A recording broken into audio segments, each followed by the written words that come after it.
오늘 말씀은 하나님의 심판에 대한 말씀입니다. 이제 요한계시록 후반에 들어가는데요. 이제 마지막 때, 마지막 하나님의 심판의 때가 이르렀을 때 어떤 일이 일어나는지를 말씀하고 있습니다. 14절입니다. 또 내가 보니 흰 구름이 있고 구름 위에 인자와 같은 이가 앉으셨는데 그 머리에는 금 면류관이 있고 그 손에는 예리한 낫을 가졌더라. 구름 위에 인자와 같은 이, 그분이 누굴까요? 예수님이에요. 예수님께서 앉아 계시는데 손에 무엇이 들려져 있습니까? 예리한 낫이 들려져 있어요. 15절입니다. 또 다른 천사가 성전으로부터 나와 구름 위에 앉으니 향하여 큰 음성으로 외쳐 이르되 당신의 낫을 휘둘러 거두소서 땅의 곡식이 다 익어 거둘 때가 이르렀음이니이다 하니. 그러니까 땅의 곡식이 다 익어서 거둘 때가 되었기 때문에 이제 주님 낫을 휘둘러 곡식을 거두어 주옵소서라고 이제 천사가 외칩니다. 예수님께서는 지금 추수할 때를 기다리고 계시죠. 낫을 들고 추수를 기다리고 계시는 거예요. 여러분, 추수할 때가 반드시 옵니다. 그럼 예수님께서 낫을 들고 추수하는 그 시점이 언제일까요? 네, 이제 마지막 때인 거죠. 하나님의 심판이 임하는 때예요. 그렇기 때문에 예수님께서 낫을 들고 추수하기 전, 낫을 이렇게 사용하기 전에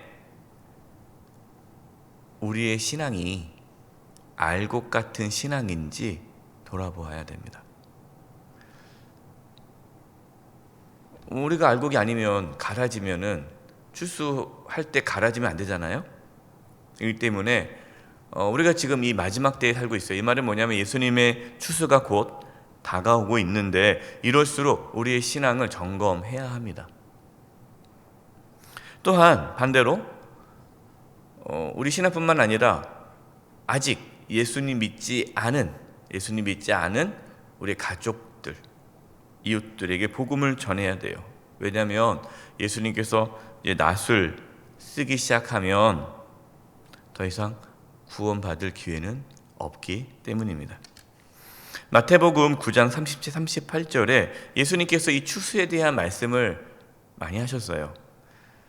마태복음 9장 37, 38입니다. 이에 제자들에게 이르시되 추수할 것은 많되 일꾼이 적으니 그러므로 추수하는 주인에게 청하여 추수할 일꾼들을 보내주소서 하라 하시니라. 그러니까 예수님은 추수할 일꾼이 필요하다. 이 말씀은 아직도 구원받아야 할 영혼들이 많다. 그러니까 복음 전하는데 힘써야 한다라고 우리 주님께서 말씀하셨죠. 16절입니다. 오늘 본문. 구름 위에 앉으시니가 낫을 땅에 휘두르매 땅의 곡식이 거두어지니라. 예수님께서 이제 낫을 땅에 휘두르니까 이제 곡식들이 거두어져 드렸어요. 예수님께서 추수할 때 알곡은 어디로 갑니까? 알곡은 곡간에 들여지고 가라지는 불에 태워지죠. 그래서 마태복음 13장 30절이에요. 예수님께서 이렇게 말씀하셨어요. 둘 다 추수 때까지 함께 자라게 두라. 그러니까 알곡과 가라지가 있는데 가라지를 뽑는 거예요. 그러니까 뽑지 말아라. 알곡과 가라지. 왜냐하면 가라지 뽑다가 알곡도 뽑힐 수 있으니 어떻게 합니까? 추수 때까지 함께 자라두라. 추수 때에 내가 추수꾼들에게 말하기를 가라지는 먼저 거두어 불사르게 단으로 묶고 곡식은 모아 내 곡간에 넣으라 하리라. 여러분, 지금은 이게 알곡인지 가라지인지 이 신앙이 구분이 안 돼요. 이 알곡 같은 신앙인지 가라지 같은 신앙인지 여러분 모릅니다. 여러분 교회 안에 알곡 신앙이 있고 가라지 신앙이 있어요. 예수님의 말씀은 뭐 교회 밖에 있는 사람이 가라지고 교회 안에 있으면 알곡이다 말씀이 아닙니다. 겉으로는 똑같이 교회에 다니니까 겉으로는 예수님 믿는 것 같아요. 겉으로는 하나님을 섬기는 것 같아요. 겉으로 보기에는. 그러나 알곡이 있고 가라지가 있다는 거예요. 교회 안에도 마찬가지예요. 알곡이 있고 가라지가 있어요. 언제 아느냐? 추수할 때가 되면 알곡과 가라지가 구분됩니다. 여러분, 그래서 우리 늘 점검해야 돼요. 깨어 있어라. 우리 신앙을 자꾸만 매일매일 점검해야 돼요. 내가 알곡 같은 신앙인가? 혹시 겉만 번지르르한 가라지는 아닌가? 17절 18절 본문입니다. 또 다른 천사가 하늘 위에 있는 성전에서 나오는데 역시 예리한 낫을 가졌더라. 또 불을 다스리는 다른 천사가 제단으로부터 나와 예리한 낫 가진 자를 향하여 큰 음성으로 불러 이르되 내 예리한 낫을 휘둘러 땅에 포도송이를 거두라. 그 포도가 익었느니라 하더라. 예수님께서는 구원의 추수를 하시잖아요. 구원의 추수를 하는데 또 다른 천사는 심판의 추수를 합니다. 그러니까 예수님을 믿지 않고 죄사함 받지 않아서 하나님의 심판을 받게 되는 자들, 그들을 이제 추수하는데 그들을 뭘로 비유합니까? 포도송이를 비유해요. 포도송이. 그러니까 포도가 익었다라는 것은 뭡니까? 이제 하나님의 심판의 때가 이르러서 이 악인들, 죄인들을 이제 심판하게 되었다. 그때가 이제 포도가 익은 때죠. 19절 20절입니다. 천사가 낫을 땅에 휘둘러 땅에 포도를 거두어 하나님의 진노의 큰 포도주 틀에 던짐에 성 밖에서 그 틀이 밟히니 틀에서 피가 나서 말 구레까지 닿았고 1600 스타디온에 퍼졌더라. 참 무서운 말씀이죠.